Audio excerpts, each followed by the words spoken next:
nous allons parler des vignobles du Piémont nord-pyrénéen.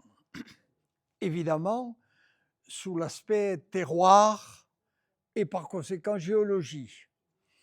J'ai prévu, voyons si je peux faire ça. Ouais. J'ai prévu une sortie d'une journée sur le terroir du Madiranais, avec, dont je vais parler tout à l'heure, avec une visite des installations Brumont, c'est-à-dire le château Montus et château Bouscassé. Ensuite, une dégustation, un repas sur place, et puis ensuite une visite géologique du vignoble, puisque c'est probablement le vignoble le plus intéressant de la totalité du Piémont nord-pyrénéen. Nous allons voir pourquoi tout à l'heure. Alors, il faut que j'organise tout ça, ça aura lieu au mois de juin, on a le temps. Mais il faudra que je rentre en contact avec la maison Brumont et que je connaisse en gros le nombre de participants de manière à ce que on puisse nous accueillir autour de la table à midi pour prendre le repas de midi. Je ne sais pas si vous connaissez la maison Brumont. Quels sont ceux qui connaissent? Voilà. Et vous avez déjà visité les châteaux Montus, château Bouscassé? Non. Bon. D'un point de vue géologique, je ne parle pas du point de vue viticole ou autre. La maison Brumont vient d'obtenir le premier grand prix au Salon de l'agriculture à Paris pour les produits de son terroir. C'est une maison sérieuse qui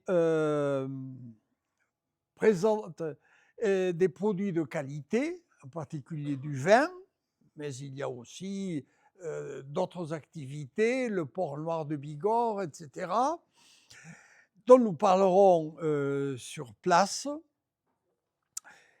Mais surtout, il y a un terroir extrêmement diversifié avec toute une série de terrains géologiques différents sur lesquels s'effectuent des expérimentations, c'est-à-dire que on plante des vignes, on voit ce qu'elles donnent et en fonction des modifications climatiques ou autres, on change les cépages en greffant de nouveaux cépages sur des anciens, de manière à obtenir l'harmonisation maximale entre le terrain et le cep de vigne. Donc, je pense que c'est une expérience qui est intéressante à vivre. Je travaille depuis plusieurs années avec la maison Brumont, puisque nous avons mis en place ensemble un film sur la géologie du coin, des panneaux d'affichage, etc. Donc, quels sont ceux d'entre vous qui seraient susceptibles d'être intéressés? Bon, une dizaine. Comment? Est-ce qu'il y a des personnes qui ne sont pas adhérentes qui peuvent venir? Est-ce qu'il y a des personnes qui ne sont pas adhérents à l'IDF qui peuvent venir? Mais bien sûr.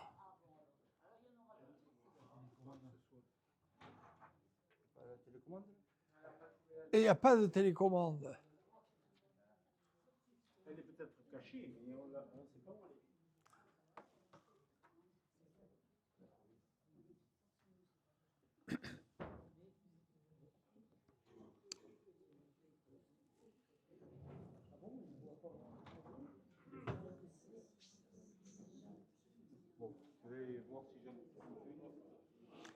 Bon, ben on va commencer, hein. Oui, oui, allez-y, allez-y.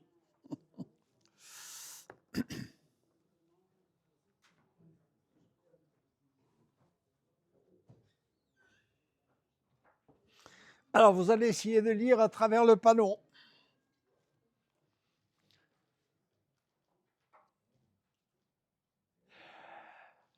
Donc, voilà ce que je vous propose aujourd'hui, c'est-à-dire, c'est le dernier thème régional. Puis ensuite, nous aborderons de la géologie, voyez, à l'échelle internationale. L'Islande, le Maroc, la cordillère des Andes, l'Oman. Voilà, aujourd'hui, nous restons donc dans le piémont pyrénéen. Alors, pour organiser ce cours, le construire, je me suis servi évidemment de divers ouvrages et il y en a deux en particulier qui sont particulièrement importants. C'est le précis d'ampélographie pratique de Pierre Gallet, c'est-à-dire c'est un ouvrage pédagogique.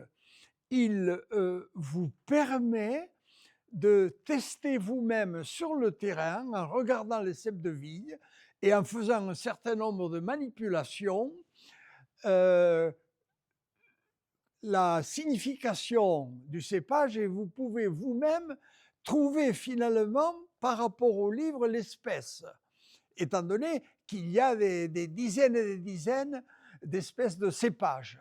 Et alors, vous voyez, il y a un certain nombre d'ingrédients qu'il faut connaître, en particulier les bourgeons à gauche, les grappes également, à droite, je ne sais pas ce que c'est, et surtout les feuilles. Vous voyez, les feuilles qui sont en face là. Et puis à droite, oui, il y a une grappe qui est tout à fait différente de celle de gauche. Vous voyez qu'elle a une queue et des ramifications plus importantes. Il y a là donc toute une série d'observations à faire sur le terrain, dans une vigne, et on peut s'approcher de la spécificité du cep de vigne avec cet ouvrage. Et puis ensuite, il y a un ouvrage qui est plus régional, qui s'appelle Vignoble du Piémont pyrénéen, qui a été fait par un professeur de l'université de Pau, Jean Delfaux, qui vient de décéder d'ailleurs, et Pierre Dutil, son collaborateur. Et là, vous avez les relations vraiment entre le terrain, le terroir et la vigne, qui sont exposées d'une manière très pédagogique.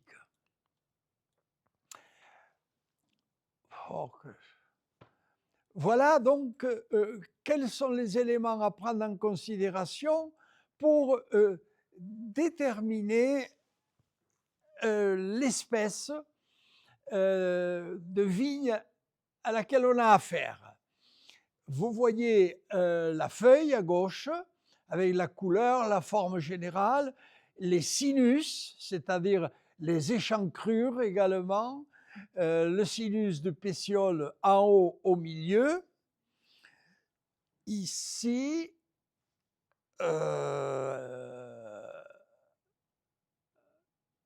ici,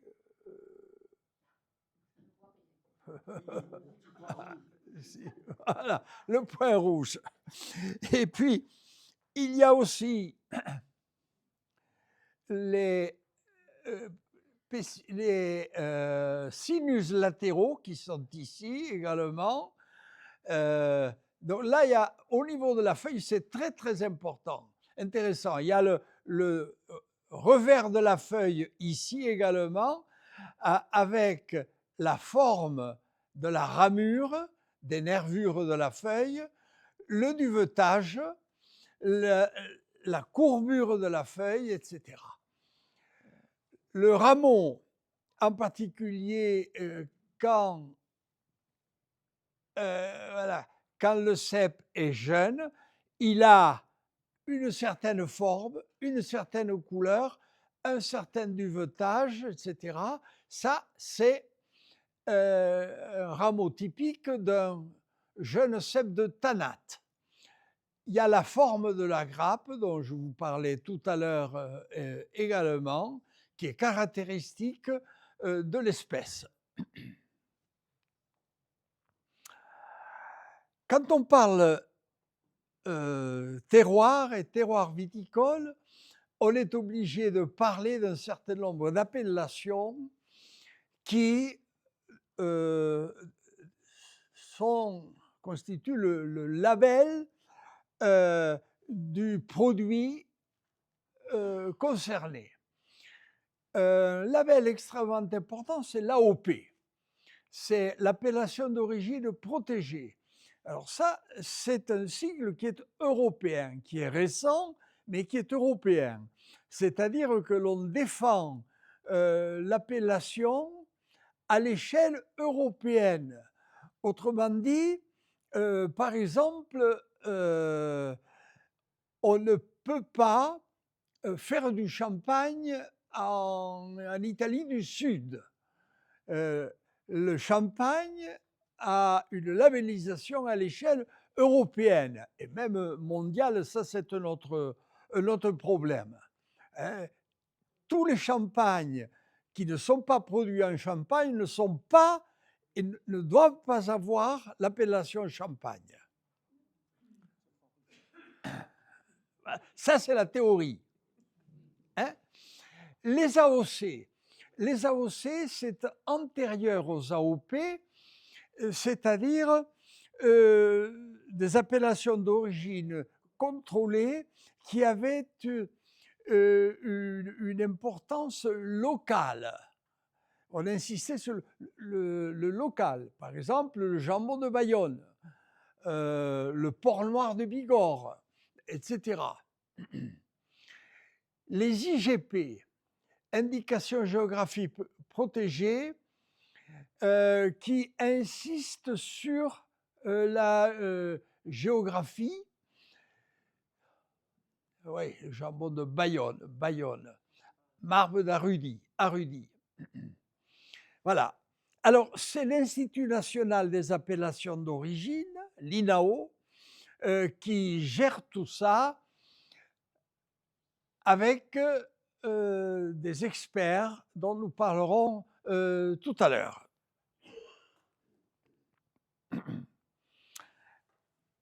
D'où vient la vigne? Alors, vous voyez que la vigne sauvage est présente en Europe au Quaternaire, il y a 2 millions d'années.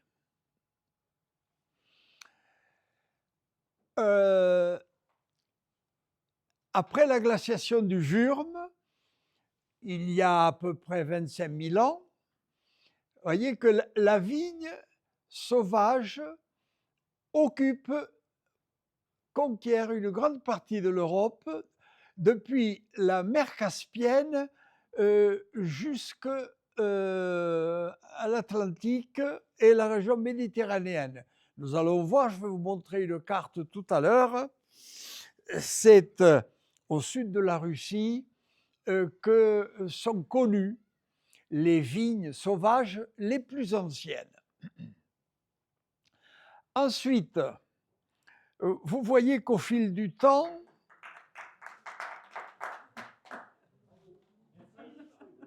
qu'est-ce que vous avez fait? Bravo.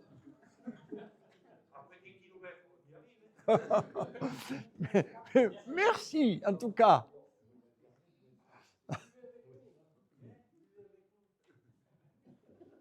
Merci, en tout cas. Alors, je ne vais pas entrer dans le détail. Vous voyez que, venu du Caucase, dans la région, la vigne a progressivement conquis tous les territoires de l'ouest de l'Europe en particulier. Vous voyez, l'Égypte, la Grèce, l'Italie, l'Espagne. Vous voyez, l'Espagne, à peu près 1000 ans avant notre ère. La Grande-Bretagne. Et nous allons voir maintenant que le territoire conquis par la vigne atteint maintenant la Suède, la Norvège également. Alors voilà, cette carte vous montre l'histoire de la vigne sauvage, Vitis vinifera, et bon, il y a la production, mais ce qui nous intéresse ici, c'est surtout, vous voyez, la progression de la vigne. Vous voyez, en bleu ici, elle existait il y a 6000 ans dans le Caucase, c'est-à-dire dans l'Europe centrale en quelque sorte. Vous voyez, il y a 3000 ans, elle se développe autour de la Méditerranée orientale, la Grèce, la Turquie, etc. Puis il y a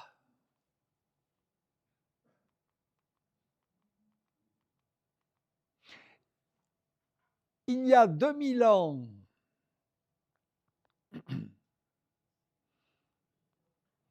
donc l'Europe méditerranéenne, il y a 1000 ans, comment ça se fait? Elle se développe dans toute l'Europe et l'Afrique du Nord.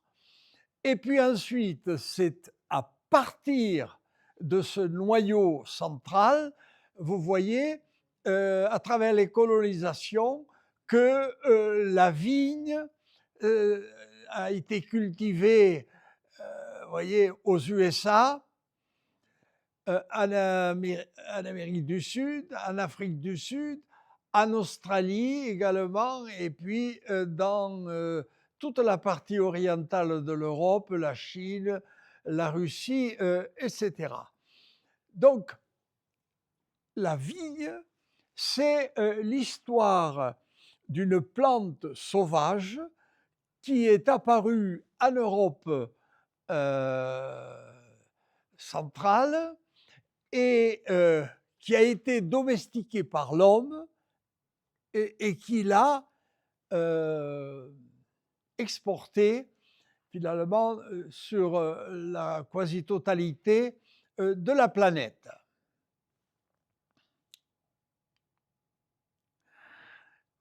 Alors, les vignes ont partout à peu près la même allure, c'est-à-dire que la vigne, Vitis vinifera, étant une plante grimpante, eh bien, on va la planter au sol et fixer ses ramures de manière à éviter qu'elle rampe, parce que si elle rampe sur le sol, au contact de l'humidité, la chaleur, etc., les grappes ne mûrissent pas, elles pourrissent avant de mûrir. Donc, l'homme a installé des fils un peu partout dans le monde pour fixer les ramures.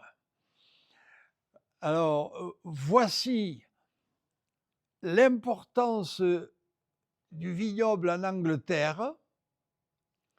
Vous voyez que la quasi-totalité de l'Angleterre présente des vignes qui s'organisent selon le même dispositif. Voici une vigne au Danemark également, avec des spécificités évidemment. Les raisins dans ces pays-là atteignent une maturité beaucoup plus rapide, c'est-à-dire que les bourgeons apparaissent plus tard et la maturité s'effectue plus tôt. Non, mais ça, c'est l'homme qui, petit à petit, a adapté au terroir, a adapté la qualité des cépages.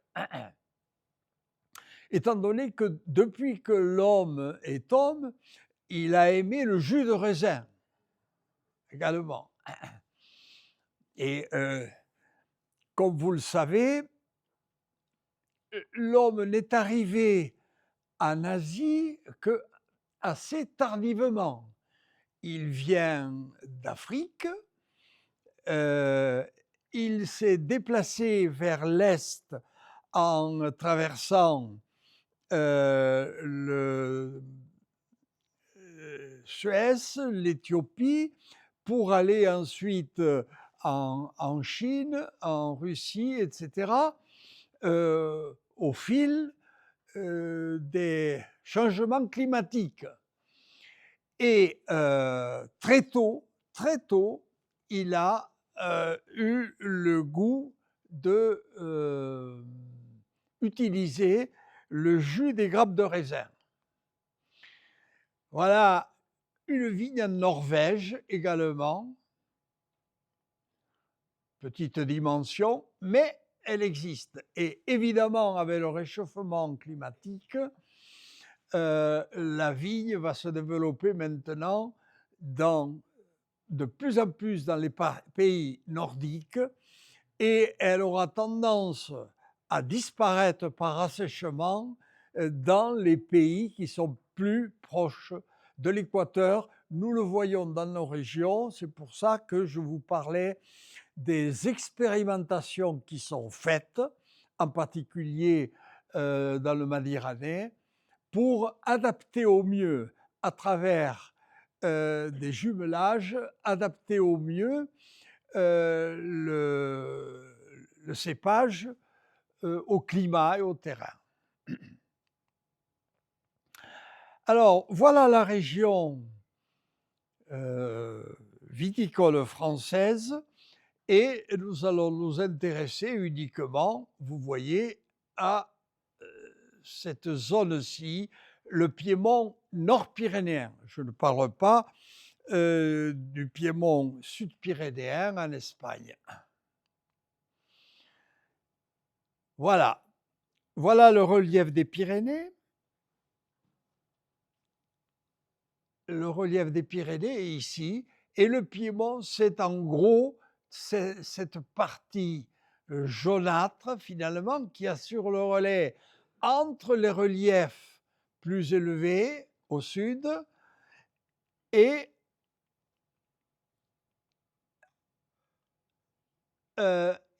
le bassin d'Aquitaine en vert au nord.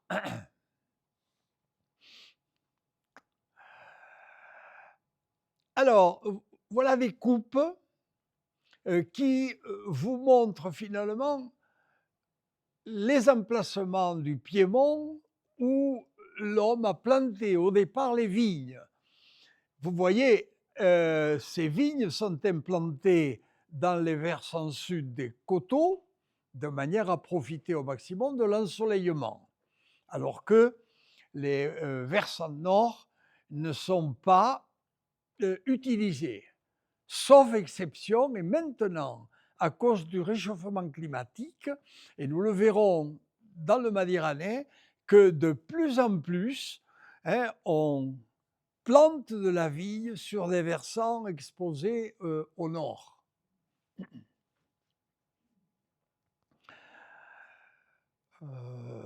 Bon, là, voici en bas aussi, ici, le Piémont. Voilà. Ici, il y a l'industrialisation, le terrain est moins propice, quoique maintenant, dans le Bordelais ou ailleurs, on plante de la vigne un peu partout. Mais en ce qui concerne le Piémont pyrénéen, le relief fait qu'on a privilégié l'implantation de la vigne sur les versants sud des coteaux.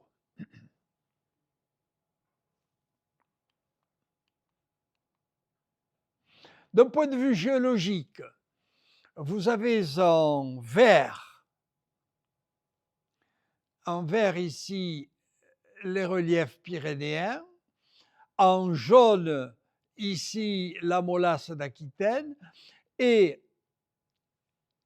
le piémont nord-pyrénéen occupe toute une variété de terrains ici qui vont, ici vous voyez en vert, depuis des terrains qui sont calcaires ou autres du Crétacé, qui ont à peu près 150 millions d'années, jusque ici, des terrains qui sont molassiques, pas les alluvions qui sont en blanc, mais le brun des terrains molassiques également. Mais nous allons voir que finalement, l'homme a planté de la vigne un peu partout en fonction de l'exposition par rapport à l'ensoleillement, quelle que soit la nature du substrat. Il y a des vignes qui sont plantées sur des graves qui sont très fines et d'autres, comme par exemple ici le Banyuls, qui sont plantées sur des gneiss, c'est-à-dire des roches métamorphiques extrêmement anciennes. Encore une fois, le vigneron ne connaissait pas la géologie. Le vigneron s'intéressait au climat, à l'exposition, de manière à développer le terroir. Bon, voilà une découpe qui vous montre la position du piémont et la variété des terrains que l'on y trouve, voilà, avec une protection par le relief pyrénéen, en particulier contre les intempéries venant du sud. Alors, on ne va pas entrer dans le détail de notre analyse et examiner tous les terroirs. Ils sont très nombreux dans le piémont pyrénéen et ils se recoupent un tout petit peu. J'ai choisi 3 groupes de terroirs qui vous donnent une idée générale des terroirs dans le piémont nord-pyrénéen. Alors, nous allons commencer par l'Est et ce que l'on appelle les côtes du Roussillon, les côtes du Languedoc et du Roussillon. Nous allons aller à l'ouest ensuite dans les côtes de Béarn et du Pays Basque et nous terminerons un peu plus dans le détail avec les côtes de Gascogne et le Madiranais. Vous remarquez que voyez, dans la partie centrale ici, il n'y a pas beaucoup de vignes au niveau du cône de l'Almezan, cette zone de transition entre le domaine méditerranéen à l'est et le domaine atlantique à l'ouest est peu favorable à l'implantation de la vigne compte tenu du climat, des vents qui sont très fréquents, la brume également en relation avec l'altitude du cône de l'Almezan. Il n'y a pas de vigne sur le cône de l'Almezan.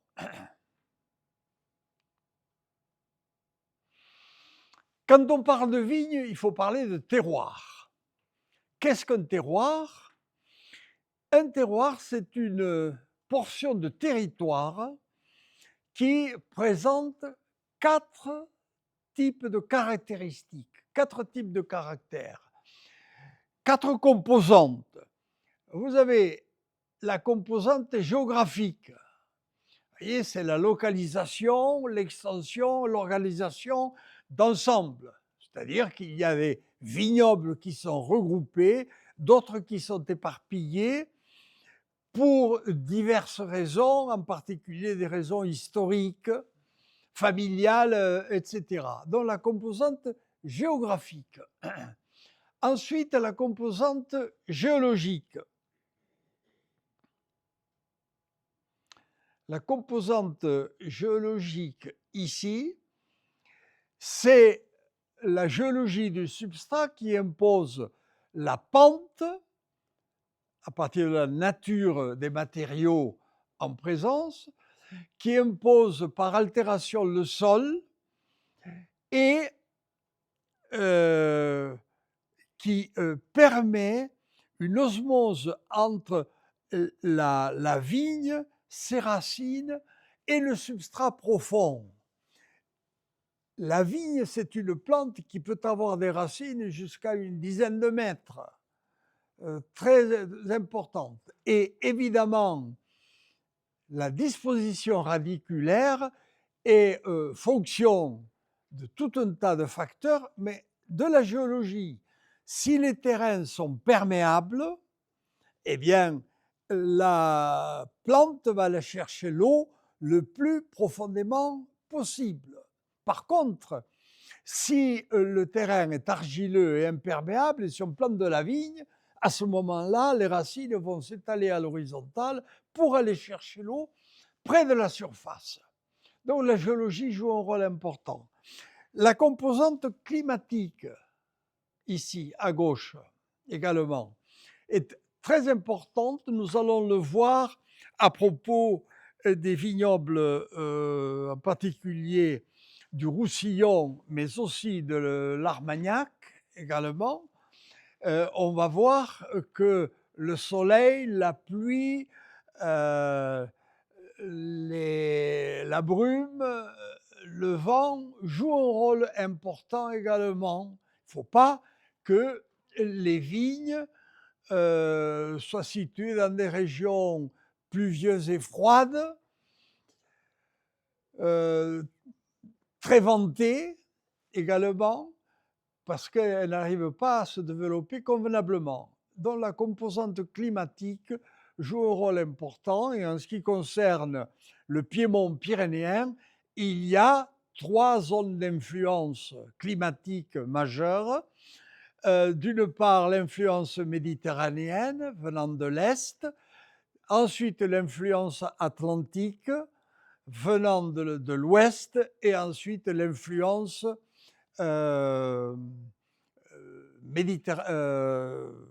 espagnole, ibérique, en quelque sorte. Et puis, dans une moindre mesure, surtout à l'Est, l'influence nordique, septentrionale, avec les vents froids venus du nord. Et puis, la composante la plus importante, c'est la composante humaine. C'est l'homme qui choisit les cépages, qui entretient les vignes et qui assure la transformation des grappes de raisin en vin, et puis ensuite la commercialisation. Voilà. Autrement dit, vous pouvez avoir 3 composantes climatiques, géographiques et géologiques importante. Si la composante humaine ne suit pas, les produits n'auront pas la qualité requise.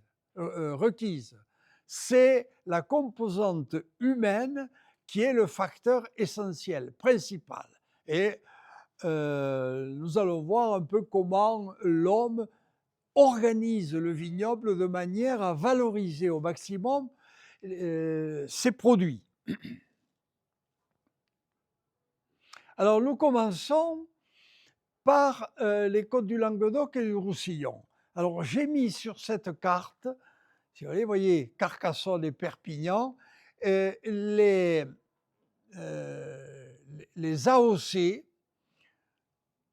c'était des AOC définis avant les AOP, qui sont anciennes, les AOC majeures. Vous voyez, ça va de la Malpère au sud de Carcassonne jusqu'à Banyuls, à la frontière franco-espagnole, en passant par les Corbières à l'est, le Fitou, également le Rivesaltes, le Roussillon village, le Collioure, et puis à l'ouest, le Maury et la Blanquette de Limoux. J'ai mis ici, vous voyez, la clappe, parce que, voilà, c'est une AOC ou AOP qui est en train de se mettre en place. Moi, j'y ai personnellement travaillé avec la commission à l'époque, mais c'était la commission de Perpignan qui gérait tous ces vignobles et la commission INAO de Perpignan a disparu. Et maintenant, c'est géré par la commission de Narbonne, donc plus au nord, et la commission d'experts dont je faisais partie a été dissoute.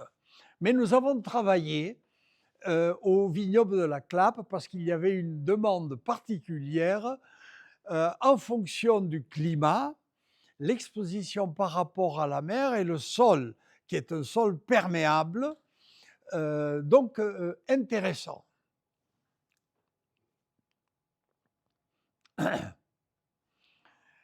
Le cadre géologique, alors vous voyez que c'est un grand bassin sédimentaire ici, tertiaire, avec du jaune, de l'orangé et du blanc, et un bassin qui est ouvert sur la Méditerranée, et par conséquent, le climat méditerranéen va être le facteur essentiel. Climat méditerranéen, c'est d'une part les brumes qui viennent de la Méditerranée, et d'autre part le vent du nord, qui est froid, qui vient du nord. Et puis ensuite, ajoutons un troisième facteur, c'est la sécheresse. On va voir que beaucoup de ruisseaux de la région sont à sec maintenant, et par conséquent, les nappes alluviales sont pratiquement sèches, donc la vigne souffre considérablement du manque d'eau dans cette région. Quoique ces jours-ci, il a plu pas mal dans le Roussillon. Mais enfin, c'est pas la bonne pluie, ça. La pluie qui tombe à l'abondance et qui s'en va directement dans la mer, c'est pas la bonne pluie. La bonne pluie, c'est celle qui permet une infiltration lente dans le sol et la permanence donc de nappes phréatiques souterraines. Et la géologie de cette région-là n'est pas très intéressante. Pourquoi ? Parce que dans la partie occidentale, ici, où on a des formations géologiques très diverses, il n'y a pas de couche superficielle éluviale qui permet de maintenir l'eau. L'eau ruisselle sur le sol avec les pentes. Et dans la partie orientale, les nappes phréatiques sont profondes. Et par conséquent, la vigne a du mal à aller chercher l'eau en profondeur.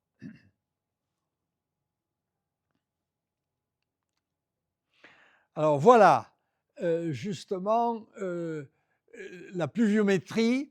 Vous voyez qu'il pleut à l'ouest beaucoup plus, puis à la neige, etc., dans les Pyrénées centrales qu'à l'est, dans les Pyrénées orientales.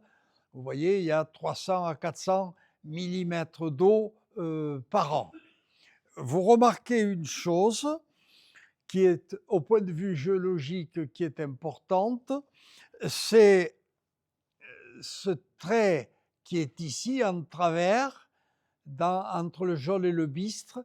C'est la grande faille qui borde à l'ouest le bassin du Roussillon, et cette faille prend les eaux qui arrivent de la partie occidentale et ces eaux s'infiltrent le long de ce réseau de failles et s'en vont en profondeur au lieu de rester en surface. Un peu de géologie. Le Roussillon, c'est un bassin sédimentaire qui a une histoire extrêmement intéressante parce que elle est illustrée par ce que l'on appelle la crise messinienne. La crise messinienne qui a eu lieu il y a environ 5 millions d'années, à peine. Avant, ce bassin du Roussillon, au Miocène, ici, vous voyez, au Miocène, était un bassin sédimentaire ouvert sur la Méditerranée et cette Méditerranée était ouverte sur l'Atlantique. Il y a 5 millions d'années, le détroit de Gibraltar s'est fermé et ceci a provoqué la crise de salinité messinienne, c'est-à-dire que la Méditerranée petit à petit s'est asséchée et il y avait plus de 1000 mètres de différence à la fin de la période d'assèchement entre le niveau de l'eau dans l'océan Atlantique et le niveau de l'eau dans la Méditerranée. Il y avait à peine 0 mètre ou quelques mètres d'eau et beaucoup de sel en Méditerranée. Cette eau venait essentiellement des rivières. Et les rivières comme le Rhône débouchaient sur la mer à 500 ou 600 kilomètres au sud de l'actuel delta du Rhône. Voilà, c'est une crise extrêmement importante qui se traduit sur le terrain, que l'on voit avec cette discontinuité qui est marquée en rouge ici. Voilà, ici. C'est-à-dire que lorsque la mer du Miocène s'est retirée par assèchement, l'eau des rivières qui venaient des Pyrénées a creusé des vallées relativement importantes et ces vallées ou ces petits canyons s'étalaient très loin dans la Méditerranée actuelle, ce qui fait que le relief du bassin du Roussillon comporte partout cette discontinuité importante qui correspond à la phase de retrait de la mer. Et puis, lorsque la mer est revenue, les rivières n'ont plus amené les matériaux jusqu'au fond de la mer. Les matériaux se sont arrêtés dans des deltas. Et ces deltas sont utilisés maintenant pour la vigne. Ce sont des matériaux détritiques avec des galets très importants et très intéressants pour la vigne. J'aurai peut-être l'occasion de vous le dire à d'autres reprises. Les galets, c'est très important pour la vigne. Les galets dans le sol. Parce que les galets, la journée, ils emmagasinent la chaleur et puis ensuite ils la restituent et ceci est bénéfique pour la vigne d'une part au printemps lorsque la vigne pousse et d'autre part à l'automne lorsque le raisin arrive à maturité. Donc voilà cette discontinuité et puis au-dessus, eh bien, vous voyez au-dessus de la surface d'érosion messinienne en rouge, le Pliocène qui s'est déposé par-dessus et qui illustre le retour de la mer.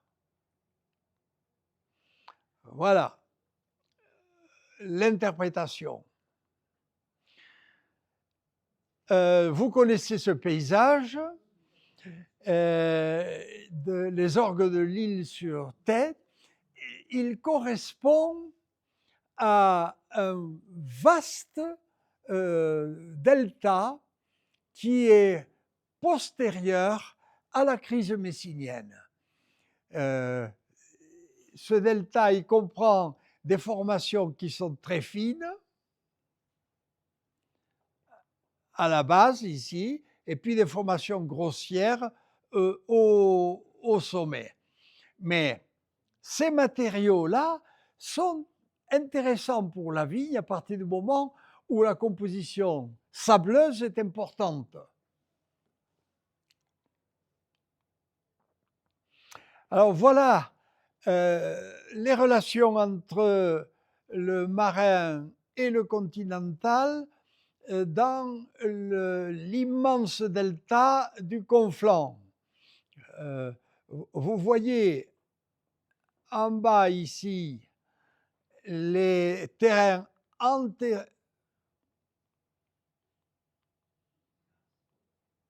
antérieurs à la crise messinienne. La crise messinienne est représentée par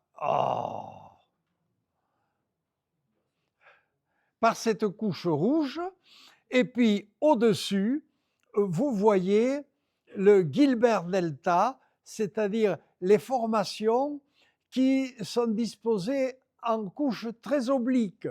Ça, c'est caractéristique, si vous voulez, des deltas de cette région. Parce que quand la mer est revenue, elle a donné un espace disponible pour la sédimentation très importante, ce qui fait que les arrivées deltaïques ne sont pas allées très loin. Elles se sont arrêtées sur place. Et on voit de grandes obliques, c'est ce qu'on appelle le Gilbert Delta, qui est assez caractéristique. Voilà, ici vous voyez ces cailloux et ils sont disposés en couches obliques. Ça, c'est très favorable à la vigne. Qui dit vigne dit cépage. Alors, les cépages du bassin du Roussillon ont une histoire très très longue et d'une manière générale, ils traduisent la venue de cépages venus de l'Est, et en particulier venus de l'Italie romaine. Alors, vous voyez, c'est du grenache noir, blanc ou gris, qui viennent d'Espagne, de la Syrah, qui viennent de l'Asie centrale, du Mourvèdre, qui viennent d'Espagne également. Et puis vous avez des cépages complémentaires, le Macabeu d'origine espagnole ou orientale et le Cinsault qui lui traduit une extension beaucoup plus vaste. Et chacun de ces cépages a ses caractéristiques. Les uns sont sensibles à la sécheresse, ça veut dire la Syrah par exemple souffre énormément actuellement dans le bassin du Roussillon.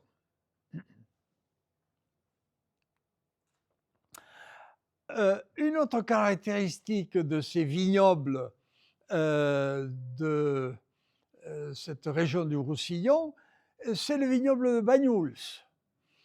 Là, la vigne est installée sur des schistes et des gneiss, c'est-à-dire des roches qui sont perméables mais à grande profondeur.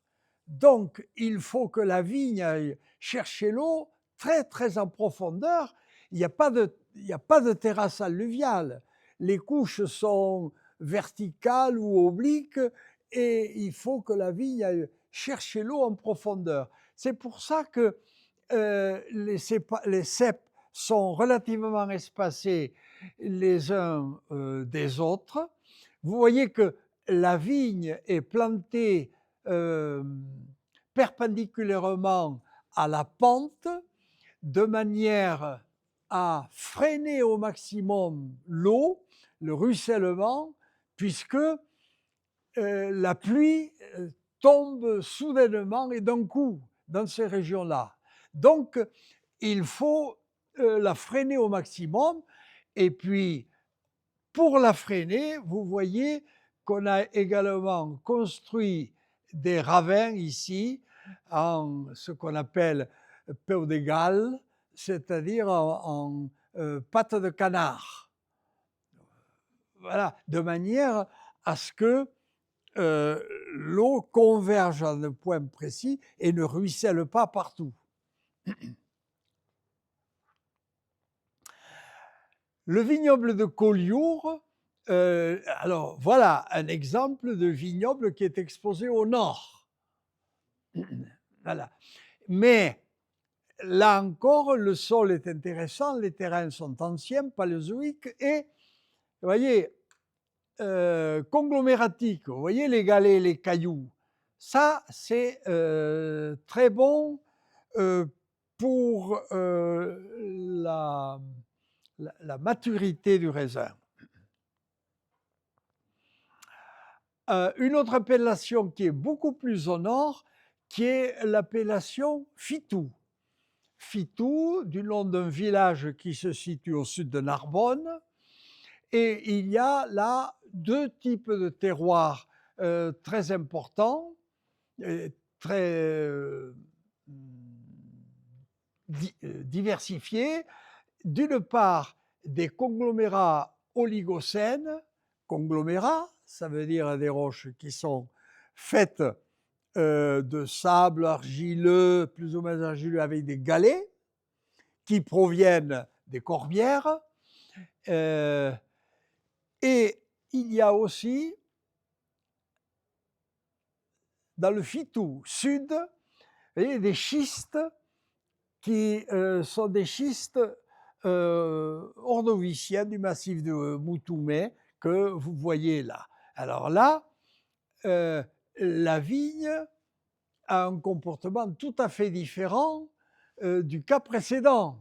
Dans le cas précédent, l'eau était en surface.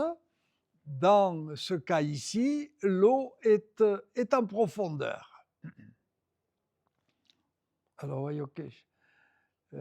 Oui. En ce qui concerne les Fitou, on s'est organisé, si vous voulez, pour regrouper ces deux appellations. D'une part, les schistes au sud des Moutoumé, d'autre part, les conglomérats au nord, et pour en faire une seule appellation, parce que le Fitou nord, dans les conglomérats, était corbière, et le Fitou sud était Fitou, appellation, puisqu'il y a une hiérarchie. Dans cette région, vous avez l'appellation générale Côte du Languedoc, l'appellation restreinte Côte des Corbières, et puis l'appellation locale Fitou. Voilà. Alors, on a essayé d'harmoniser tout ça avec la commission à laquelle j'ai fait partie pendant de nombreuses années. Voilà également un vignoble qui est intéressant, c'est le Côte de Roussillon, les Aspres, que vous voyez ici. Voilà, allez au milieu là, la tache rouge un peu, voilà, à l'ouest de Perpignan. Par rapport aux autres ensembles, aux autres appellations, Totavel, Caramaille, etc., Caramani, les Aspres ont un aspect tout à fait particulier. C'est une AOC récente que nous avons créée également parce que c'est une zone où les terrains qui sont détritiques fins, avec des petits galets, c'est le rose qui est là, dans un cône de déjection, sont beaucoup plus grossiers, beaucoup plus gros, et par conséquent sont plus aptes à la maturité du raisin, qui doit aller chercher l'eau plus profondément. La vigne est plus rigoureuse. Et donc, on a appelé cette appellation, cette côte du Roussillon, les aspres, les terrains âpres. Voilà l'aspect des aspres. Vous avez le Canigou qui est au fond et des vignes sont plantées dans ces coins-là et à partir du moment où il n'y a plus de galets, on change d'appellation, on reste dans l'appellation Côte du Roussillon. Les aspres, c'est les galets.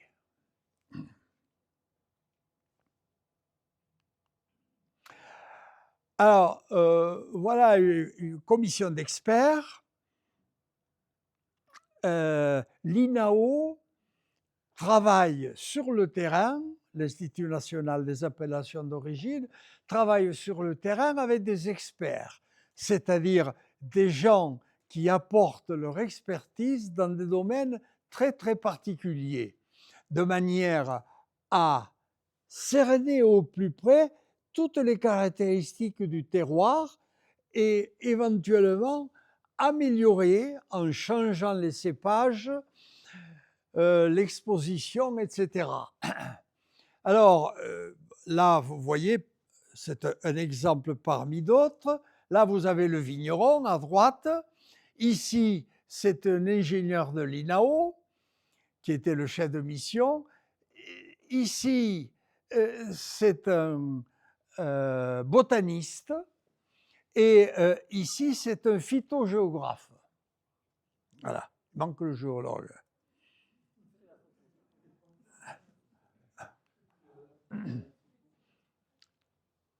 Voilà un autre type de vignoble qui apparaît dans la partie centrale du bassin du Roussillon et où c'est le muscat qui est utilisé. Alors, pour fabriquer du Rivesaltes, on utilise du vin blanc et on le mélange à de l'alcool.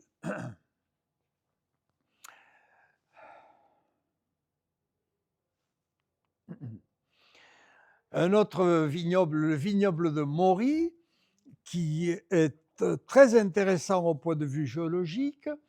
Le village de Maury se situe au sein d'un vaste bassin rempli de marnes noires de l'Albien et ce vignoble souffre considérablement actuellement parce qu'il n'y a pas d'alluvion superficielle. La vigne est plantée dans les argiles ou les marnes noires, ce qui fait que quand il pleut, l'eau ruisselle et ne reste pas sur place. Il n'y a pas de nappe, ce qui fait que actuellement le Maury souffre énormément. Alors, je ne sais pas si je vous ai mis. Oui. Le Maury, c'est un vin doux naturel, c'est-à-dire, vous voyez que la fermentation naturelle est arrêtée quelques jours après la vendange par l'ajout d'alcool. Mais nous avons créé également une AOC de vin rouge de Maury, ce qui est nouveau. La renommée de Maury, c'est le vin doux naturel, mais il y a aussi une AOC vin rouge. Alors, comme vous le voyez, hein, ce sont des paysages de marne, d'argile, où il n'y a pas de réserve d'eau en surface.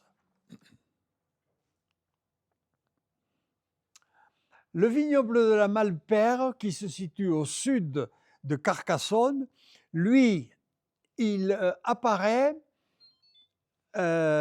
sur des conglomérats de l'Oligocène, des conglomérats du Tertiaire.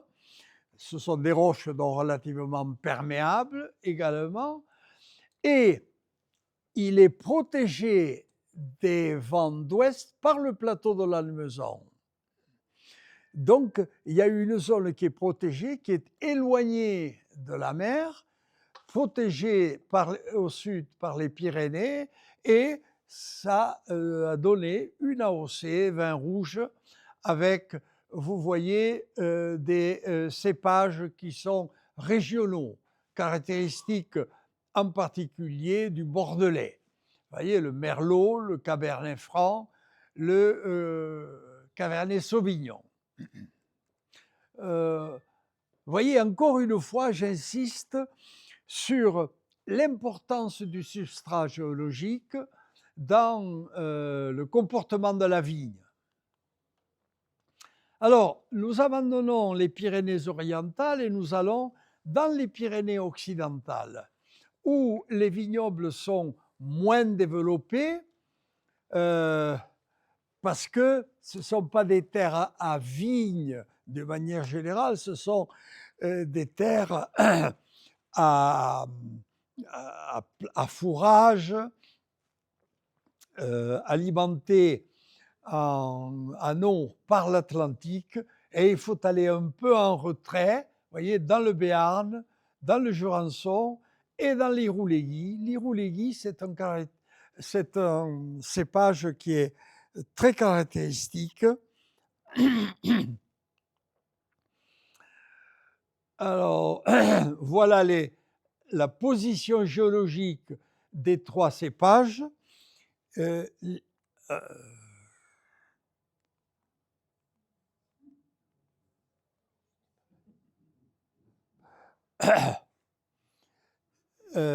Ici, l'Irouléguy est dans des terrains violets du Trias. Le Béarn est sur des terrains jaunes qui sont des molasses miocènes avec des matériaux très fins. Et le Jurançon, ce sont des molasses oligocènes, c'est-à-dire avec des galets, des couches à galets. Autrement dit, encore une fois, des terroirs qui, d'un point de vue géologique, sont très, très spécifiques. Alors, voilà les cépages. Le tanat, en ce qui concerne les vins rouges d'origine béarnaise, le cabernet franc, le cabernet sauvignon d'origine bordelaise. Pour les vins blancs, des cépages locaux, le courbu, et le grand mansin, le petit mansin. Puis des cépages secondaires, le lozay, l'uni blanc, etc. Encore une fois, des vignobles, des terroirs qui ont une longue histoire humaine et par conséquent, l'homme a adapté petit à petit les cépages au terroir, sans compter le fait que à la fin du siècle dernier, il y a eu la crise du phylloxéra, ce qui fait qu'il a fallu reprendre tout ça. Alors voilà un vignoble qui est très caractéristique, exposé plein sud sur le Trias. C'est le vignoble d'Irouléguy. Ce sont des grès permo-triasiques, dont des terrains qui sont perméables en grand, donc les racines peuvent aller chercher l'eau en profondeur. Et vous remarquez qu'on utilise au maximum l'ensoleillement. Vous voyez qu'il n'y a pas de vignes au fond de la vallée. Il y a des vignes sur les coteaux exposés au sud. Vous voyez les Pyrénées tout à fait au fond. Ça, c'est un emplacement qui est très, très, très caractéristique et qui donne des vins à base de tanat très, très typiques. Cabernet Franc, Cabernet Sauvignon, ça, ce sont des cépages que l'on trouve partout dans toute la partie centrale et occidentale du Piémont pyrénéen. Un autre cépage qui est également caractéristique. Donc, c'est le Béarn, sont des terrains qui sont relativement froids et humides, favorables, si vous voulez, à la création du rosé, à la fabrication du rosé. Le vignoble de Jurançon. Alors, ce vignoble-là est aussi très typique. Je vous ai dit qu'il se situait sur la molasse de l'Oligocène. Vous voyez les Pyrénées avec le pic du Mini-Dosso au fond. Et c'est un vignoble que l'on va trouver un peu sur tous les versants, au sud, au nord, etc., étant donné que l'ensoleillement est assez homogène, les reliefs sont mous, donc il n'y a pas de prise au vent, à l'érosion, etc. Ce qui fait qu'on arrive à mettre de la vigne un peu partout. Le versant qui est planté de vignes que vous voyez là, c'est un versant qui est exposé à l'est et qui est par conséquent un peu protégé des vents humides de l'ouest et de l'Atlantique. Voilà le vignoble de Jurançon avec le grand et le petit Mansin qui sont des cépages locaux. Et nous venons maintenant aux côtes de Gascogne et du Madiranais. Alors, vous voyez, je vais vous parler de deux groupes de produits. D'une part, l'Armagnac au nord et d'autre part le Madiranais, le Madiran au sud.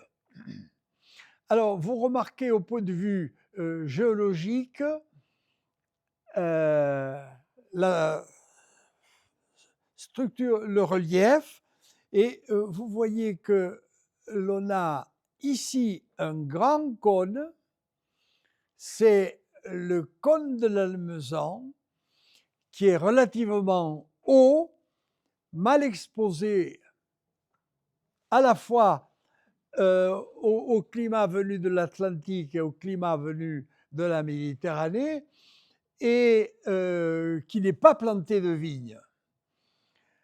Par contre, à l'ouest, le cône ici du Madiranais, qui est ici, c'est un cône qui est plus sculpté en profondeur. Vous voyez, les vallées sont des grandes ravines, ce qui fait que vous avez des versants exposés au sud, mais à l'est et à l'ouest qui sont bien tranchés. Et comme les intempéries et le mauvais temps viennent de l'ouest, hein, les versants occidentaux ne sont pas plantés de vignes. Ils sont plantés de végétation arbustive également. On va voir ça tout à l'heure. En ce qui concerne le cône de l'Almezan, il faut aller, si vous voulez, dans la région d'Auch pour trouver les cépages qui permettent la fabrication de l'Armagnac. Alors voilà le cône de l'Almezan, et c'est dans toute la partie septentrionale, basse de ce cône que se situe au nord d'Auch, ici, la région des côtes de Gascogne, avec en particulier dans l'Armagnac. Les cépages de la région, pour les vins rouges, vous voyez qu'on a des cépages d'origine régionale, bordelaise également, sauf le Tannat. Le Tannat, c'est ce qui donne l'aspect un peu âpre, bien structuré au vin, et qui est un cépage local, et que les viticulteurs tiennent à conserver de manière à donner le fumet particulier des vins rouges de l'Armagnac. Le Colombard et le gros et le petit Mansin en ce qui concerne les vins blancs. Bon, puis après, des cépages secondaires, mais surtout les deux grands cépages qui sont utilisés dans la région, c'est le Cabernet Franc et le Cabernet Sauvignon, avec du Merlot. Mais on va voir que dans la Méditerranée, la maison Brumont a supprimé des vignes en Merlot pour les transformer par greffage en vignes Cabernet Sauvignon. En ce qui concerne l'Armagnac, vous voyez que il y a trois types d'Armagnac. Le bas Armagnac, avec des terrains argilo-sableux, l'Armagnac de Ténarèze, avec des terrains argilo-calcaires et des sables fauves, et le haut Armagnac, ici, avec des terrains argilo-calcaires. Autrement dit, dans l'Armagnac, il y a un fort impact de la nature géologique du substrat. Alors, évidemment, on fabrique du vin dans ces régions, notamment pas mal de vin blanc, mais on fabrique surtout de l'Armagnac. Et en utilisant un alambic qui a été inventé dans l'Armagnacais.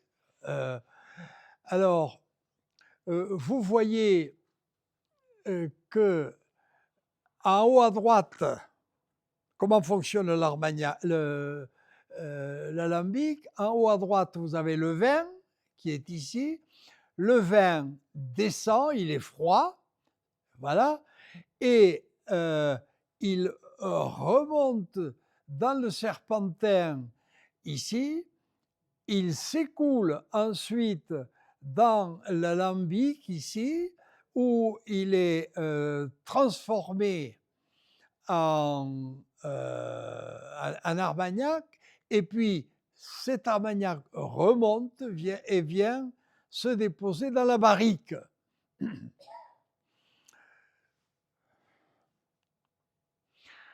Voilà un vieil alambic de la région de l'Armagnac. Il est vieux parce que vous voyez que le chauffage est fait à partir de bois et non à partir de gaz ou d'électricité.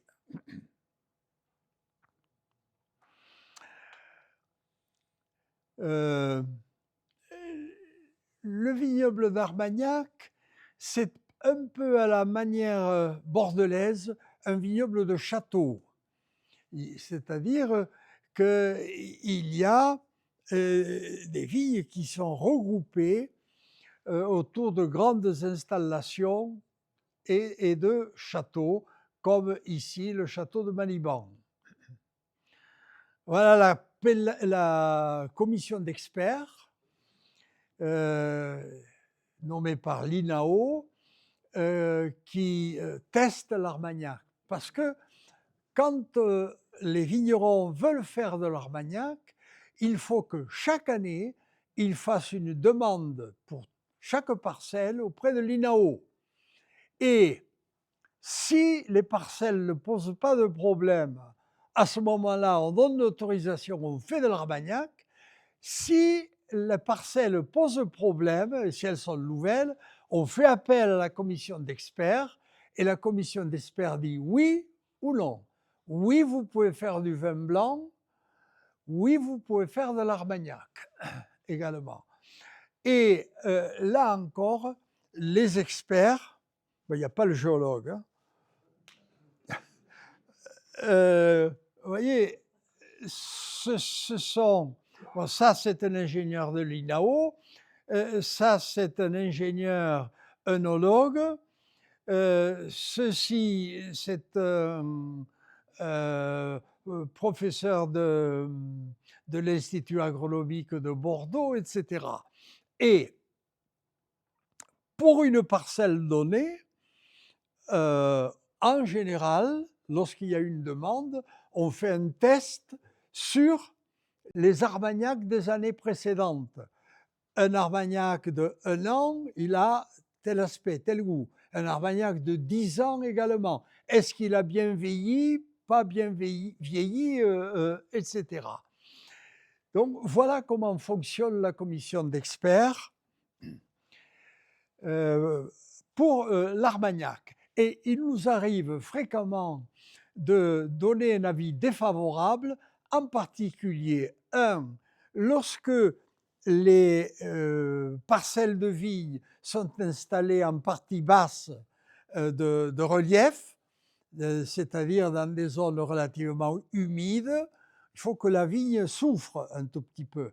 Ou d'autre part, en bordure des bois de chêne qui donnent de l'ombre à la vigne également. Et j'en viens maintenant au vignoble du Madiranais. Alors, comme je vous l'ai dit, j'ai travaillé avec la maison Montus, la maison Brumont pendant un certain nombre d'années pour, d'une part, cerner au point de vue géologique le terroir et d'autre part, faire connaître le produit. Ça, c'était les 2 objectifs au départ.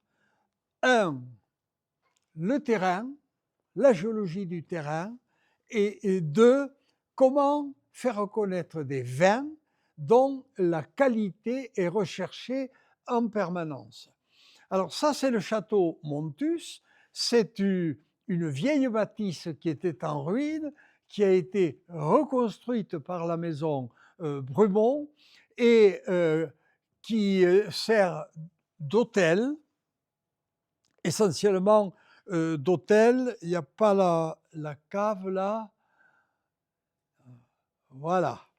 Voilà la position du château Montus, ici, voilà. Madiran, et voilà le château Bouscassé. Lorsque nous irons sur le terrain, c'est ce secteur-là que nous visiterons. Un peu de géologie.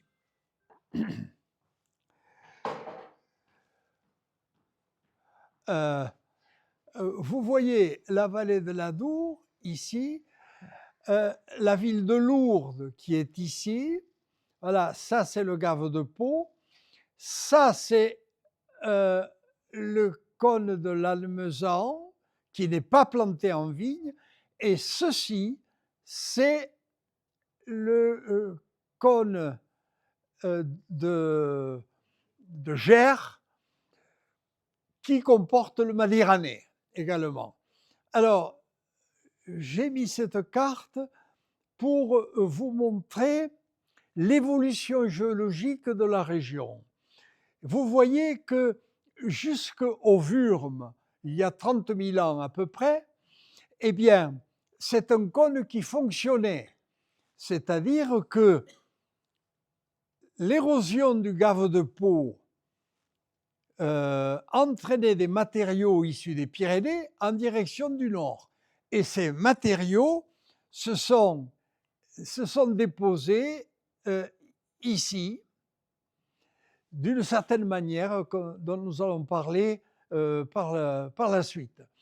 Ensuite, le Gave de Pau a été capté par un petit ruisseau qui passait ici par Bétharran, Saint-Pé-de-Bigorre et l'Estelle-Bétharran, donc. Et ce petit ruisseau a capté le Gave du Lavedan, ce qui fait que le Gave de Lavedan, au lieu de filer et d'alimenter le cône Piémont, le cône plio-quaternaire de Gers, il a été dévié vers l'ouest en direction de la vallée actuelle du Gave de Pau. Et ceci a eu lieu il y a 30 000 ans. Et cette histoire-là, du captage, on la voit lorsqu'on visite les grottes de Bétharran. Si vous allez visiter les grottes de Bétharran, vous allez voir que Ces grottes-là sont composées de 5 niveaux, superposés les uns aux autres. Vous avez un niveau supérieur qui est très développé et qui a fonctionné pendant des millions d'années, alors que le gave de l'Avedan filait vers le nord. Le gave de Pau n'existait pas. Et puis, à un moment donné, la capture au niveau de Lourdes a eu lieu et à ce moment-là, le gave de Pau a érodé profondément la vallée, ce qui fait que le petit ruisseau de Montjouste qui alimentait les grottes a été obligé de s'enfoncer pour déverser ses eaux jusqu'au gave. Et vous avez là 4 niveaux successifs sans concrétion, ou pratiquement. Toutes les concrétions des grottes de Bétharram ont lieu au niveau supérieur, qui a fonctionné pendant très très longtemps, alors qu'il y avait un tout petit ruisseau et que le gave de Pau n'existait pas. Ça vaut le coup de visiter les grottes de Bétharram au point de vue géologique, parce qu'elles résument très bien justement l'histoire que je vous raconte, et ça fonctionne, ça marche très bien avec ce que l'on voit dans le Madiranais, c'est-à-dire cette capture il y a 30 000 ans à peu près du gave de l'Avedan par le gave de Pau. Alors voilà les matériaux qui constituent ce que l'on appelle le cône de Gers. Alors, vous avez à gauche ici, vous voyez, l'Éocène, l'Oligocène et le Miocène, et à partir d'ici jusqu'en haut, vous avez le cône de Gers qui se développe et que j'ai détaillé de gauche à droite. Alors, à gauche, vous voyez que cette partie ici, elle est dilatée ici.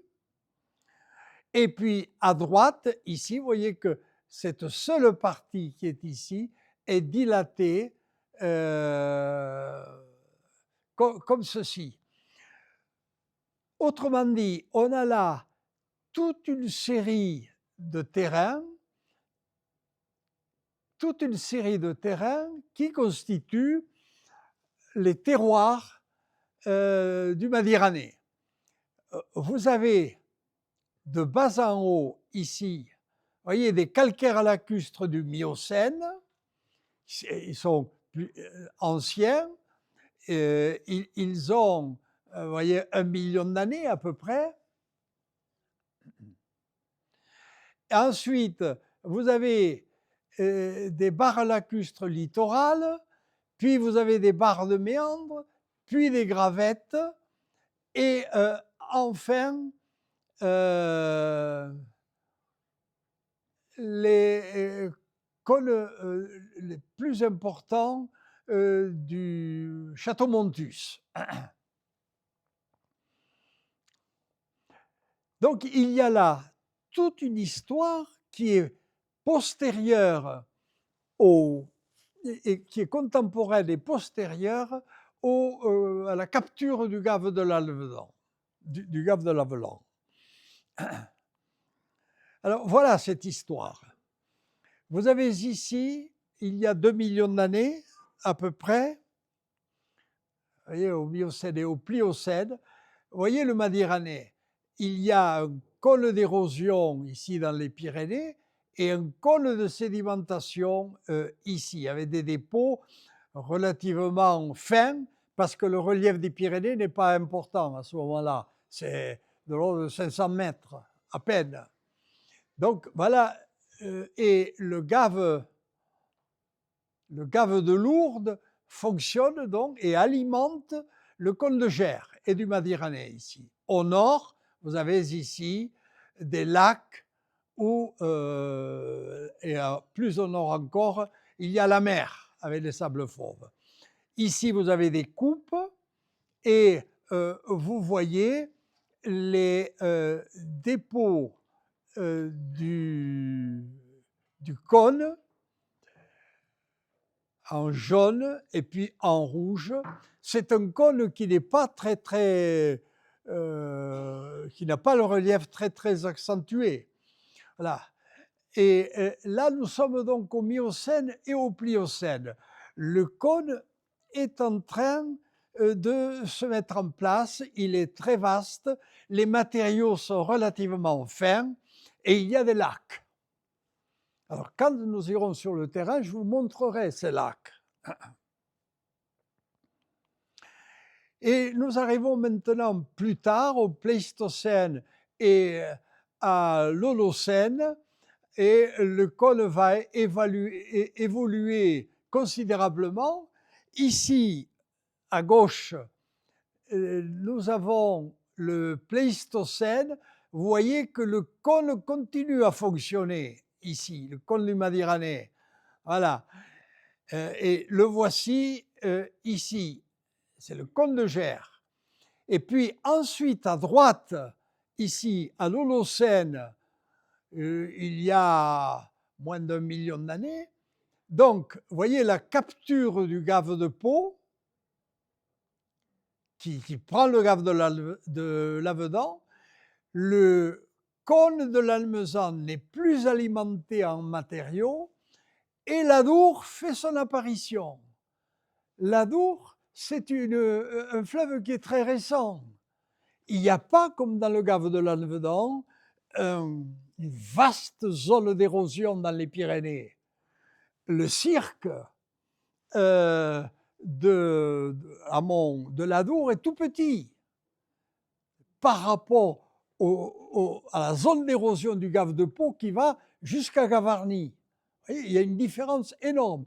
Et l'Adour a capté tous les petits ruisseaux et a provoqué une érosion très importante qui a provoqué donc la formation de la vallée, ici, la vallée de l'Adour, et au niveau du cône du Madiranais, ici, eh bien, les eaux qui s'écoulaient d'une manière diffuse se sont encaissées dans des vallées. Et c'est le relief que nous voyons actuellement avec ces vallées qui sont ici en blanc et qui déterminent un relief tout à fait particulier du Madiranais avec la dissymétrie des versants dont nous allons parler. Alors voilà en coupe ceci. Autrement dit, vous voyez comment la géologie permet de comprendre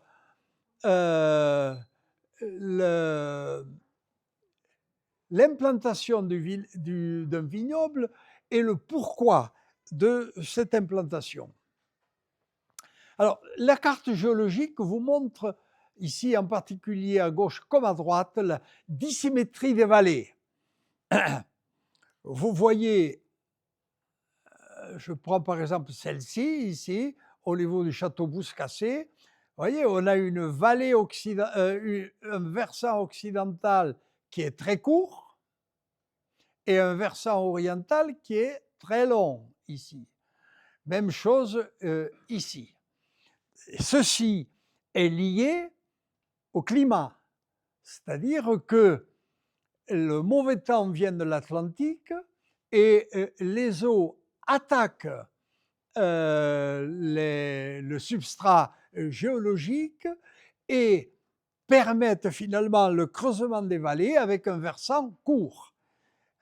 Alors que à l'est, les versants sont protégés des intempéries atlantiques, ce qui fait que les versants sont beaucoup plus longs. Et ceci a une influence, évidemment, sur l'implantation de la vigne. Voilà ce dont je viens de vous parler. Vous voyez, l'ouest est à gauche, l'est est à droite. Ici, voilà les reliefs dissymétriques. Vous avez ici un versant court de relief attaqué par les eaux et les vents qui viennent de l'Atlantique, et ce sont des feuillus, ce sont des chênes qui sont installés à cet endroit-là. Sur la droite, Vous voyez, au contraire, le versant est protégé des vents et des intempéries, mais l'absence de relief fait que on met en place des champs de maïs et puis des prairies. Et voilà le ruisseau qui est ici. Et la vigne, eh bien, elle se situe ici le long du trait rouge, c'est-à-dire d'une part dans la partie haute des reliefs et d'autre part un peu à l'abri du vent d'ouest et des intempéries. Alors ça, c'est assez caractéristique du vignoble du Madeiranais. Alors, voilà la topographie de cette région. Alors, on voit pas très bien. Voyons, ici, voilà une colline. Et ce que je voulais vous montrer là, c'est que la vigne n'est pas installée dans la partie basse, elle est installée dans la partie haute, ici, où il y a une pente, donc un drainage, et puis des matériaux qui permettent la filtration, en particulier des galets. Alors que dans la partie basse, tout à fait au fond, là, on a des alluvions très fines et de l'eau, ce n'est pas du tout favorable à l'implantation de la vigne. Donc la vigne est installée dans la partie haute des reliefs. Voilà, alors, le château Bouscassé, c'est là que se situent les bureaux de la maison Brumont, là que se font les dégustations, alors que le château Montus est plutôt un hôtel et un centre de réception et de congrès, de portes ouvertes, etc. Alors, les terrains sont donc assez variés. On a, en allant du nord et de la partie basse du cône vers le sud et la partie haute, on a tout d'abord des argiles et des calcaires, ici, qui sont du Miocène. C'est-à-dire que ce sont les terrains qui supportent les terrains du cône. Le cône de Gers est constitué de matériaux détritiques de plus en plus grossiers au fur et à mesure que le relief des Pyrénées monte. Plus les Pyrénées montent et plus les galets liés à la pente sont gros, ce qui est tout à fait logique. Et on voit ça très bien sur le terrain, cette gradation de la granulométrie. Là, on est en partie basse, on est dans une zone argileuse ou calcaire, et les calcaires sont plus favorables que les argiles pour l'implantation de la vigne. Alors, une autre caractéristique de ces secteurs-là où l'argile est importante, c'est ce qu'on appelle le phénomène de Boulben. C'est-à-dire, vous voyez que le fer qui est en surface, le fer n'arrive pas à s'écouler parce que le fer est résistant à l'eau. Il reste sur place. Alors que le calcaire rentre en connexion avec l'eau, se dissout dans l'eau et est emporté vers la mer. Le fer reste sur place et il va donner des encroûtements particuliers qu'on appelle les boulbènes, qui ne sont pas très très favorables à l'implantation de la vigne. Ah, voilà, une autre caractéristique également, c'est le terroir du menhir. Le menhir, c'est un nom qu'on a donné donc à ce secteur-là. Vous voyez le vignoble également. Alors, cette roche qui est là,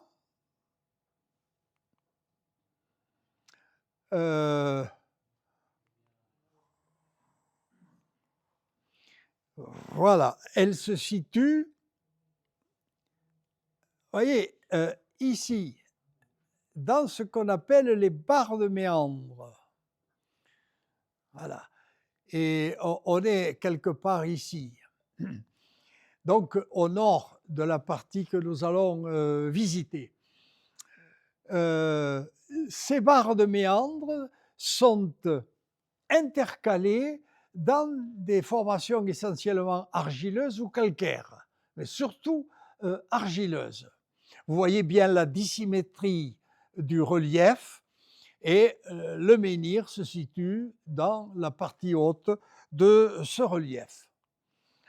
Alors voilà quelle est l'origine de ces menhirs. Vous avez à gauche la roche, ici, et à droite l'explication. Vous voyez que ce sont d'anciennes barres de méandre déposées sur les rives convexes des rivières de l'époque et ces matériaux se sont déposés en bordure donc de la rivière et lorsque l'érosion a eu lieu, ces matériaux sont arrivés à la surface et ils étaient plus gros plus grossiers que le reste, qui était composé de matériaux fins. C'était les matériaux de la plaine d'inondation qui se situe ici, en jaune. Ça, c'est la plaine d'inondation. Ça, c'est la rivière. Et ça, c'est la barre de méandre. La barre de méandre se situe dans la rive convexe du ruisseau, alors que la rive concave qui est ici est soumise à l'érosion. Et ces morceaux de barre sont restés prisonnières des argiles de la région.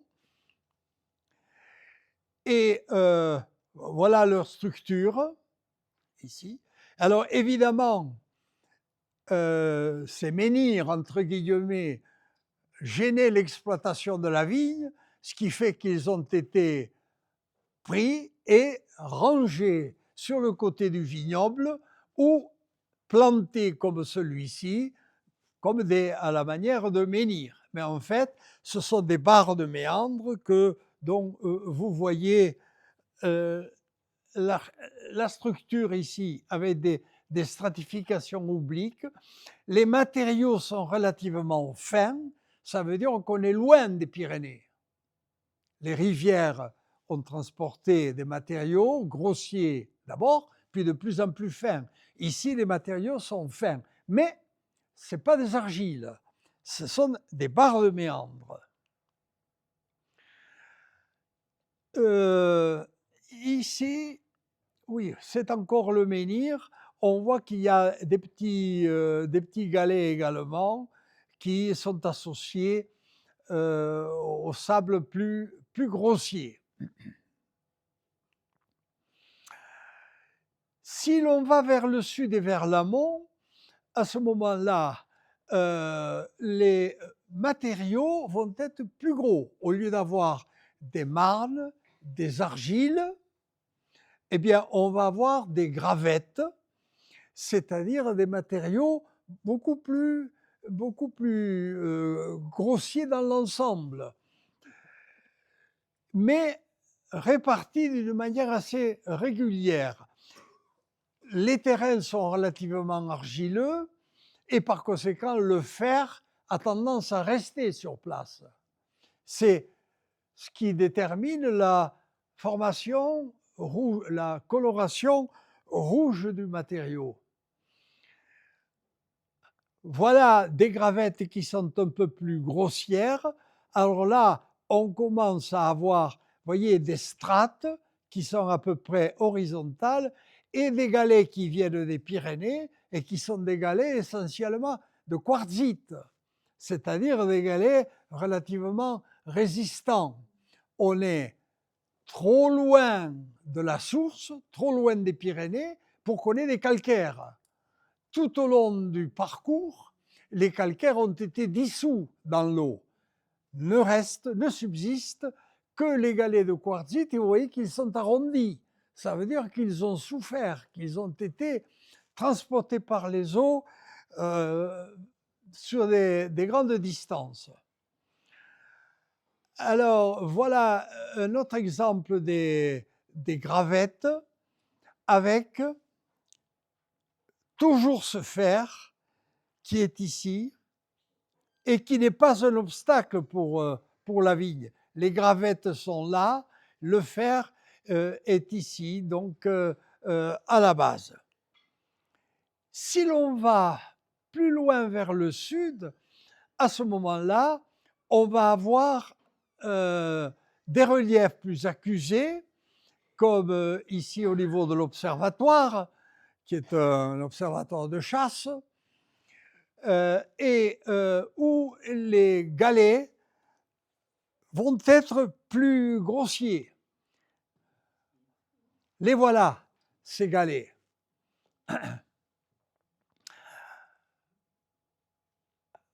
Alors là, nous sommes à La Tire.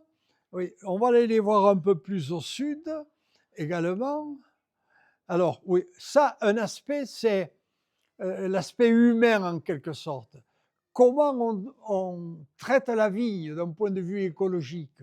Ça, c'est important. Vous voyez que les sarments restent sur place l'hiver et ils permettent le développement d'une végétation particulière et au printemps, ce sont les moutons qui viennent et qui broutent l'herbe. Ce qui fait que on évite de travailler le substrat, sauf au niveau des pieds de vigne, et la culture est écologique. Ce sont les moutons qui à la fois apportent les engrais et mangent l'herbe et ce qu'il y a autour. Et évidemment, ils ne peuvent pas manger des feuilles de vigne, il n'y en a pas. On est à l'hiver. Alors voilà un exemple de ce dont je vous ai parlé tout à l'heure également. Ça, c'est près du château Montus, une vigne qui était plantée de merlot. Et vous voyez la dimension des ceps de vigne, et on a planté on a greffé des petits bourgeons sur le bord de ces gros ceps. Et vous voyez, ça c'est au bout d'1 an ce qu'ont donné les bourgeons. Et à la 2e année, ils vont produire des grappes. Et ce sera des grappes de Cabernet Sauvignon. Autrement dit, on a utilisé le cépage du merlot qui est moins intéressant que le Cabernet Sauvignon pour le remplacer par du Cabernet Sauvignon. Alors, là, nous nous approchons au sud du château Montus et il y a un phénomène qui est intéressant également, que je vous montrerai sur le terrain lorsque nous irons. C'est les galets appartiennent au cône. C'est la partie sommitale du cône, l'endroit où ils sont le plus grossiers, c'est-à-dire le moment où le cône fonctionnait au maximum de sa compétence. Il y avait des galets partout dans la région. Ces galets qui étaient proches des Pyrénées se sont déplacés vers le nord et sont arrivés dans le Madiranais. Et puis ensuite, ils ont été privés d'eau lors de la capture, encore une fois, du gave de l'Avedan. Ce qui fait qu'ils sont restés sur place. Et à ce moment-là, se sont mis en place des vallées secondaires, dont je vous ai parlé tout à l'heure également. Des vallées secondaires, voilà. Alors, ce qui est très, très intéressant, c'est que cette mise en place de ces vallées secondaires s'est traduite par un classement des galets En haut des pentes, paradoxalement, en haut des reliefs, les galets sont grossiers, et plus on descend vers le bas de la pente, plus ils sont fins, et en bas de la pente, il n'y a plus de galets du tout. Ce qui est absolument paradoxal, mais qui s'explique très facilement si l'on considère l'histoire de la vallée. Lorsque la vallée, au début, est pratiquement inexistante, il y a des galets partout. Voilà. Lorsque la vallée se creuse, finalement, il y a au niveau de la vallée les galets qui sont transportés. Et puis, il arrive un moment où la pente étant plus accentuée, ce sont les galets qui sont en haut des reliefs qui, à cause du travail du vigneron et de la pente, dégringolent vers le bas. Ce qui fait que paradoxalement, là encore une fois, il y a un classement inverse qui se produit. Les galets sont grossiers au sommet de la pente et de plus en plus fins. Et en bas, proche du ruisseau, il n'y a plus de galets du tout. Alors quand on a vu ça, Monsieur Bureau m'a dit, mais comment vous expliquez ça? Vous voyez, c'est très important parce que c'est le vignoble clé, ça. C'est à galets. Je vous ai dit quel était le rôle des galets tout à l'heure. Donc, autrement dit, vous voyez comment la géologie permet, à travers l'interprétation des terroirs, de bien saisir l'histoire de ces vignobles et par conséquent servir de guide pour l'utilisation au mieux donc de ces terroirs. Alors, voici ici un vestige d'un ancien lit de ruisseau, et là nous sommes dans la partie haute où l'érosion n'a pas encore eu lieu, ce qui fait que les galets sont pris dans une gangue. Ce n'est que sur les pentes qu'ils commencent à être triés. Là, on est dans la partie haute. Voilà encore cette configuration avec des chenaux qui sont là, puis une altération particulière. Ce sont les argiles à galets, c'est le cœur du cône, là où les galets sont les plus grossiers. Alors, voilà le château Montus dont je vous ai parlé tout à l'heure. Vous voyez ici l'hôtel, ici les anciens chais qui sont aménagés en salle de conférence, de réunion, etc. Ici, les chais de préparation du raisin, et ici, en souterrain, le stockage du vin. Voilà la salle de réunion.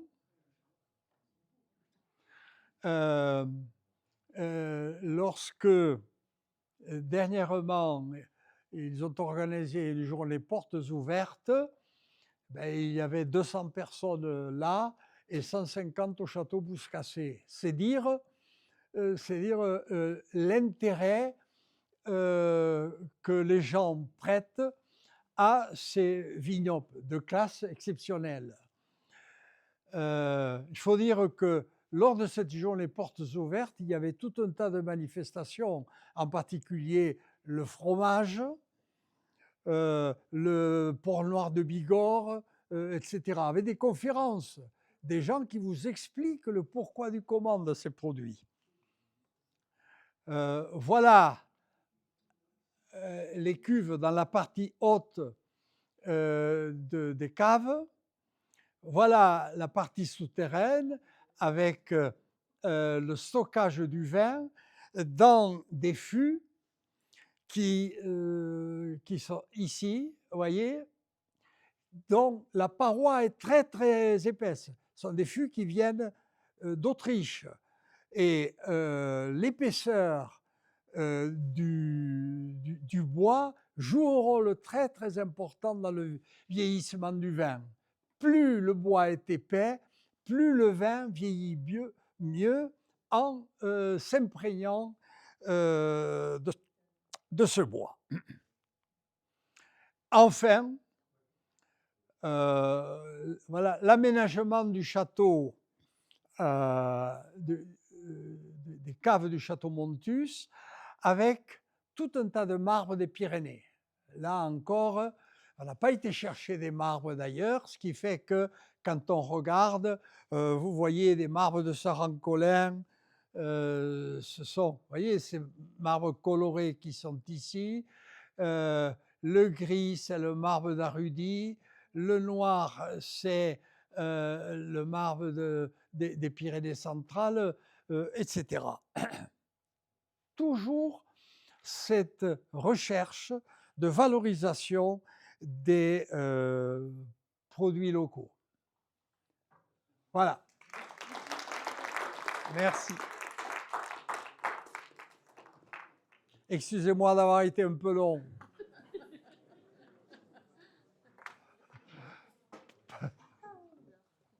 Ouais. Si cette vidéo vous a plu, vous pouvez nous rejoindre à l'Université du temps libre de Tarbes et de Bigorre à l'adresse utl-tb.info.